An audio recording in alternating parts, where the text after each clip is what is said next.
City Matters.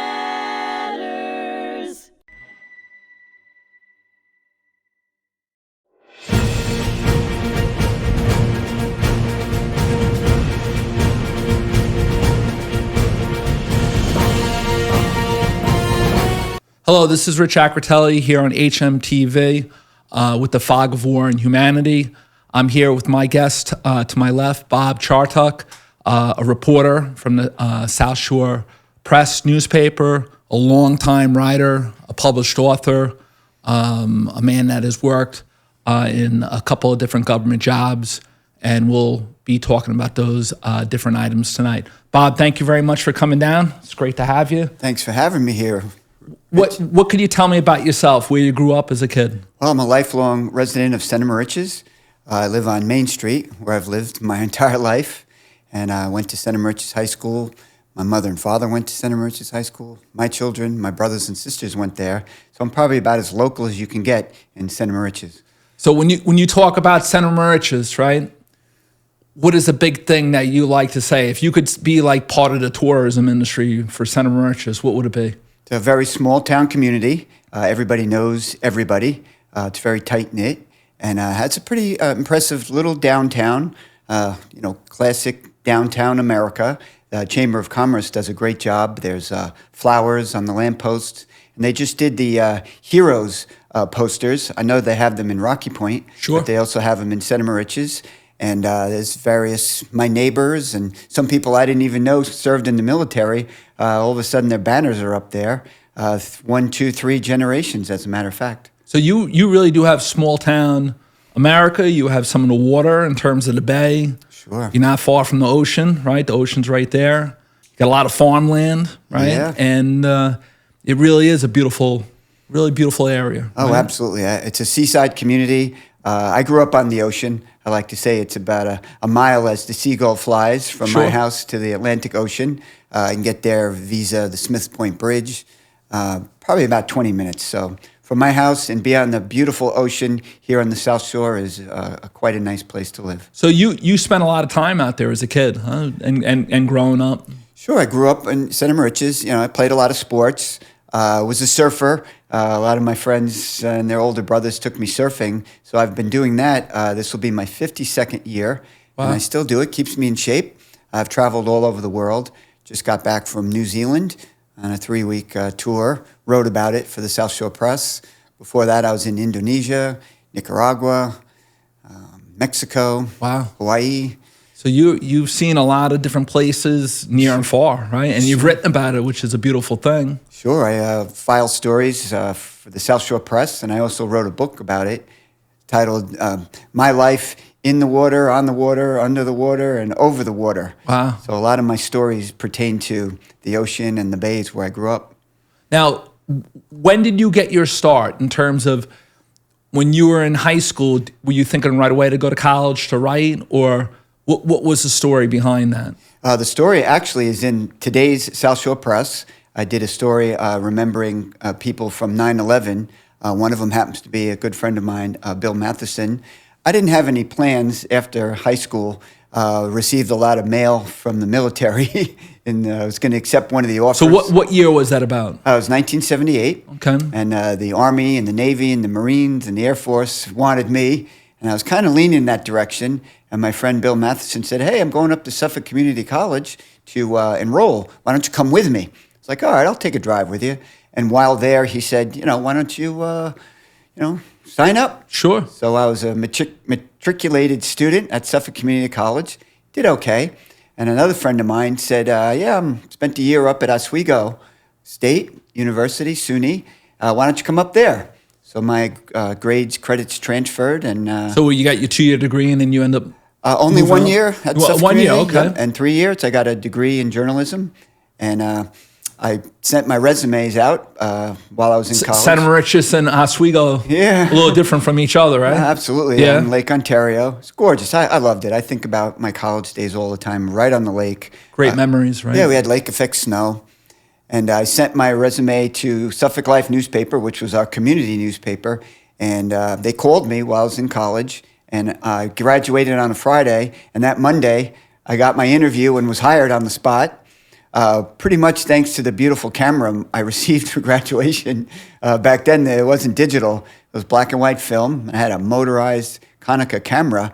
And I went out and I was a journalist from day one. Wow. I was responsible for the front page photographs, and I still do it. If you pick up the South Shore Press this week, my photographs are on the front page. And Yeah, you thoroughly enjoy it. I mean, it's a great life. Here I am at the Humanity Matters studio at this beautiful museum. I got to meet you, Rich. Yeah. You're a columnist as well. Yeah, for sure. South Shore Press. And I just want to mention for your viewers, Rich won an award tonight. Yeah. Outstanding podcaster, 59 podcast. Yeah. So I think I'm number 60, is that right? Yeah. So that's interesting. I was born in 1960, so I'm the 60th. So hopefully I don't look too bad today, or anything like that, But it's a great thing, to be able to write, to research, to do local and national history, and to be able to make those connections. And I look at you, and you have that thirst for it. You really enjoy it. You haven't, you don't let up. That's Sure. a good thing. And it goes all the way back to your days at Suffolk and then Oswego, and then being eager to have your first job and everything. And now your father, he was a World War II veteran, right? And Yes. So I grew up in Center Moriches, and at used to be the high school, it's now the elementary school, there's a monument. You see them all over Suffolk County, Long Island. It's a World War I monument, a World War II monument. And there in a brass plaque is my father, Michael A. Chartuk, my uncle, John, and even my aunt. She served as a nurse in the Army during World War II. So my dad, he didn't talk much about it, but as he got older, he shared some stories. And the one that really strikes out, actually interesting, today's paper as well, there's a story about the anniversary of the hurricane of 1938, which was one of the most destructive storms ever to hit the east end of Long Island. I wrote a story about it, and it wiped out the Moriches Coast Guard station, where my Uncle John was stationed. And Moriches always gets hit hard with those storms, and the inlet is a little rough, right? It's not an easy area to maneuver, right? No, it wasn't a hurricane that people believe that Hurricane of 38 created the Moriches Inlet, which is still there, but it was actually a nor'easter a couple years later. And as I said, it wiped out the Coast Guard station where my Uncle John was serving. And my dad followed in his footsteps. He joined the Coast Guard, and they were both incorporated into the Navy during World War II. My dad served on a ship patrolling New York Harbor, and he liked to say that he was the cook because he's the only one who knew how to cook on the ship. And he was sent by the Navy to the Dominican Republic. He went to radio school in Chicago, and he set up a radio station. And his job was to intercept and look for German Morse-code messages. And he actually created a system that could take a Morse-code signal and put it down on paper. And it was only dots and dashes. And as you know the story, you're a military historian, the Enigma machine coming out of England, they broke the German code, which was very, very complicated with the dials. What was that, Ultra? That the Germans had, or Magic? What was that? I believe it was the Enigma code. Well, it was the Enigma code, but there was like a name that went into it. And Beatsley Park, I think, was the name in with England. the movie. Yeah. And they broke the code, and my dad had no idea what messages he was intercepting because they were all in code. But he always said he knew it was the Germans' Morse code because it was very precise. And he said when he heard it, the hair stood up on the back of his neck. Wow. So one day... and he did that here? He did it in Dominican Republic. Okay. During World War II. And one day the military, the Navy brass, landed on the island, gave him an award, and they wouldn't tell him what it was for, the Navy Accommodation Award, and then they left. Wow. And it wasn't until after the war was over that they told him what he did. He intercepted a German message that was setting up a wolf pack of submarines, U-boats, across the Atlantic, and they were going to intercept the Queen Mary, which was transporting troops at the time.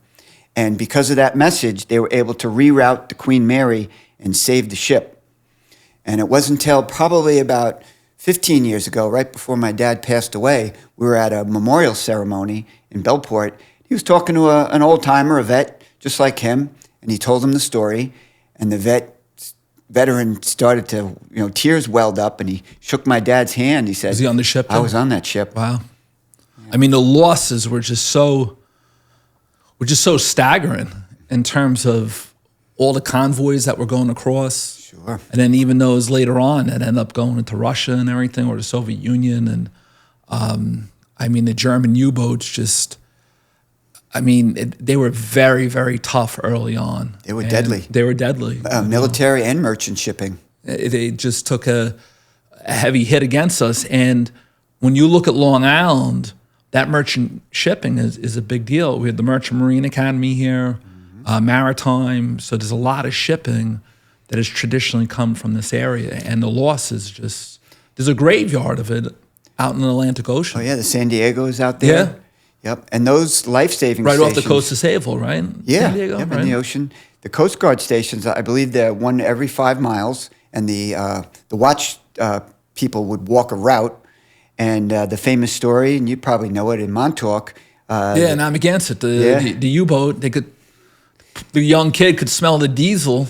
From the U-boat. From the U-boat, yeah. And he came across the German saboteurs. He was walking the route from the Coast Guard life-saving station. One or two of them were at Yaphank at one time or another. Yeah, and, Camp Siegfried. Yeah, Camp Siegfried. And they kind of said on the way over, this is a suicide mission. We're not going to succeed at anything. So it was a team there, and it was a team where in like Tallahassee, Florida, right, off the coast. Yeah, right? they spread out. Pensacola or somewhere like that. And so the Amagansett saboteurs, the Coast Guard, or I think it might have been Navy, who found them, let them go on their way. And later they found cigarettes, packages with German writing. So they went into New York City and they were tracked down. And a couple of them cooperated. And they lived. They were let free after a while. But a couple of them were executed. Yes. And I think the head felt as though that he was almost a hero because he let the kid go. Mm-hmm. They came across him. They tried to give him money. He kind of took off. Tried to went bribe back him. to his Coast Guard station and said, this isn't right. There's something going on. Yeah. And God knows what those saboteurs would have done. Unbelievable, But I think when they were coming over, they made up their mind and kind of said, how much are we going to be able to do? I think they realized, all those plans kind of went out the window. So now you end up writing, right? What are some of the stories that you end up covering early on as a journalist, a writer, someone? Sure. Well, as a journalist, I went to all the meetings, the planning board, the town board, the civic association. So I pretty much had a good handle on what was going on in the world. The local officials, they were smart, so they hired me. So I had about a 3-year career in journalism right when I graduated college. Then I worked for the town of Brookhaven. I became a public information officer, executive assistant to the supervisor. Did working for the paper and covering those stories help you when you got those jobs, those government jobs? Oh, without a doubt. I knew everything that was going on. And even though I was a government employee, my job was kind of to get my bosses reelected every 2 to 4 years. So I wrote a lot of press releases. Make them look good. And white papers and stories. And I estimated that I've had something published one way or the other that I've written every week for the last 43 years. Wow. It's something. Either an op-ed, a story, a press release, something. Interesting story. Judge Janine Pirro, she's now the U.S. Attorney in Washington, D.C. A friend of mine was doing PR for her, and he called me up one day and said, "Oh, Justice Janine's mother passed away. I'm helping her. Can you write an obituary?" And I said, "Well, I'm currently in Baja, Mexico at the time. Yeah, a little hard to do. Surfing, but I'll see what I could do." So he was actually on the phone with her. And she gave me all the information about her mother. And I was like, okay. My friend went out surfing, and I wrote it right there on the spot. I was going to say earlier, my writing career, I started out in college on a portable typewriter that wrote in script. And I only had a red typewriter ribbon. So my first news story, I worked as an intern with the Oswego Messenger, was written in red script. They thought I was nuts. Wow. All right. Well, you got to start somewhere, right? So when I went to work for Suffolk Life, I had an electric typewriter, which was fancy. And then they moved to word processing. I wrote on a computer. And then I wrote my stories on a laptop. And now I do everything on my phone, my iPhone. Suffolk Life was a big paper. That was a big paper for a long, long time. Yes, right? Dave Wilmot was the owner. And it kind of, went away when he passed away. He didn't want it to carry forth. But that's where I started my career. So you have a tremendous legacy on Long Island. Oh, of Not course. just in one area. Yeah. I mean, we're in Glen Cove. You've been in here and you've been out to Montauk and anything that happens on Long Island, in New York, in the world, in the United States that affects New York or my area, I cover it. So I worked for the town in that stint for about 5 years. Then I got a call from the government, the National Oceanic and Atmospheric Administration. They were siting new weather radar towers all over the country, mostly welcomed in a lot of communities, except for Long Island. They were going to build it in Islip, which was the perfect distance to cover New York City and eastern Long Island. But the people of Islip got wind of it. They didn't want it. And they were against it. So the folks came down from Washington, and they were greeted by guys with SIDS and death masks and mock graveyards. So the next choice was Brookhaven Lab. So they came to see Supervisor Akampora, and she said to me, well, there's some people coming from the government talking something about weather. You sit with them. So I sat with, and I didn't know it at the time, but it was the head of the National Weather Service, the director of the Eastern Region, and the head of public affairs for the Weather Service. And I said, look, if you're going to build this thing in Brookhaven, you got to make some inroads with the local community. So I gave them pretty much a roadmap of what they needed to do. And about a week or so later, they called me and they said, look, there's 2 meetings tonight, and we can only go to one of them. Because we only got one person on Long Island. Which one should we go to? So one was the affiliated Brookhaven Civic Associations, which was all of the civics together. But the other one was East Yaphank. Now, you would think East Yaphank doesn't have much of an influence, but that's where the community, where the radar was going. So they go to the meeting, and I was there, and I'm sitting in the audience next to this lady. I didn't know her. And they said, we have some folks here from the National Weather Service, and they're going to talk about the weather radar. And this man jumps up, and he says, I'm against this radar. They wanted to build it in Islip, and they don't want it there, and we don't want it here. And the little lady jumps up. She goes, you be quiet. I've been working for Layton Industries my entire life with radar facilities, and they're perfectly safe. So we welcome these people. We want this weather radar in our community. And the president of Civic said, we have a motion to accept the radar. Any against? And they all look at this man. He didn't want to say anything. All in favor? Aye. Passed and carried. And that's how the radar ended up at the Brookhaven National Lab. Wow. So the Washington folks went back to Washington, and about a week later, they offered me a job for public affairs for the government. And I sited about 20 of those radar facilities all over the country.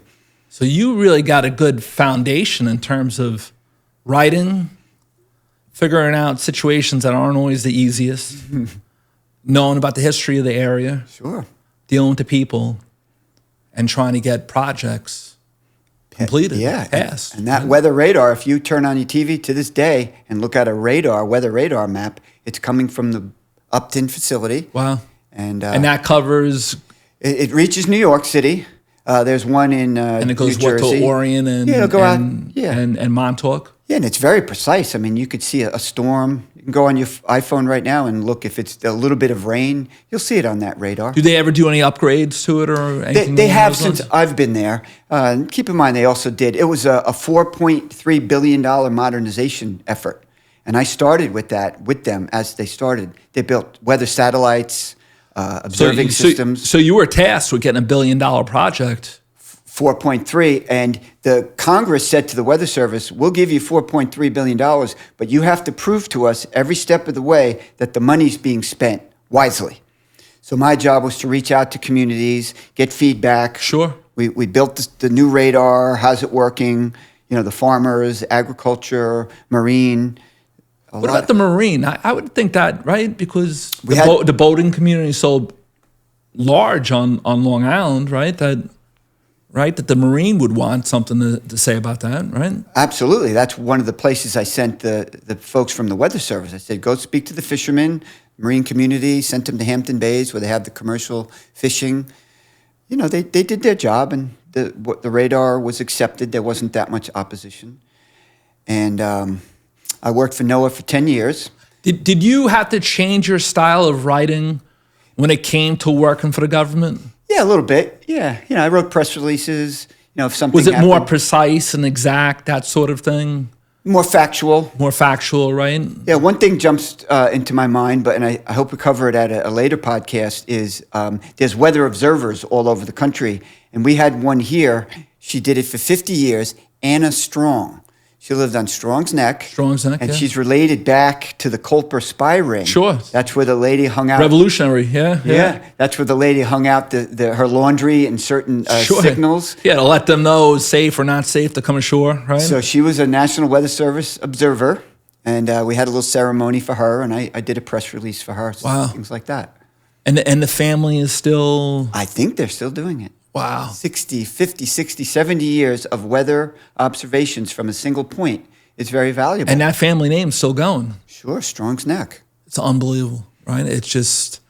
And, you know, these are the stories that you have in terms of, you know, we're here on Long Island, and that's a key area of the Revolutionary War where Washington fully believed in his ability to gain intelligence, and, you know, the characters like Benjamin Talmadge, you know, who always wanted to strike back right at the British, especially here on Long Island. Yeah, and speaking of overlap of careers, I left the town after serving with Henrietta Acapora, went to the federal government for 10 years, and then John Laval was the supervisor, and he hired me back as the commissioner of parks. Wow. And I was responsible for all the facilities in the town, including grave sites, graveyards.